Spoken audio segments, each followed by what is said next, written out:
Ele yok çalma eli, ağlama yandırma beni. Bura bakın, bura bakın.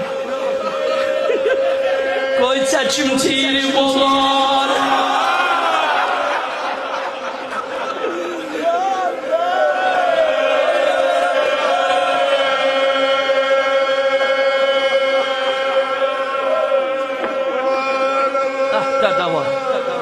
Haşta da var.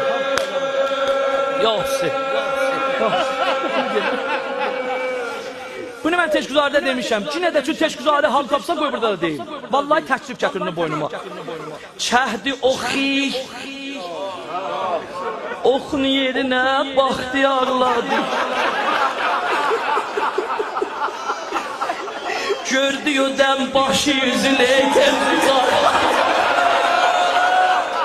Elim valan vay vay.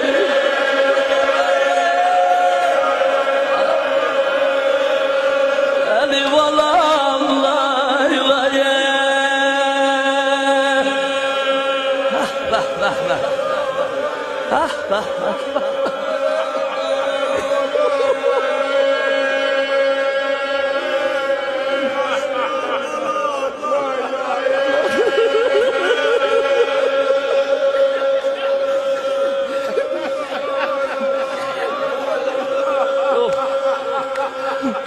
Yox, Ərəbin rəsmində ey bidi atan sütəmər balasında laylay çalar. Məxsusən düşmənin qabağında. Gördülər Əbi Əbdillah balanı belə bastı ürəyinin başına. Elə laylay çaldı. Seyid Şüəda, sütəmər uşağa laylay çalmağı haçandan öyrəşibsən.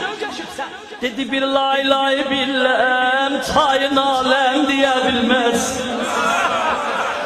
Herkes balası ölməsə dərk eləyə bilməz. Hatan ölgəçdi. Mən laylay ölgəndim uşaqlıqda vətəndə.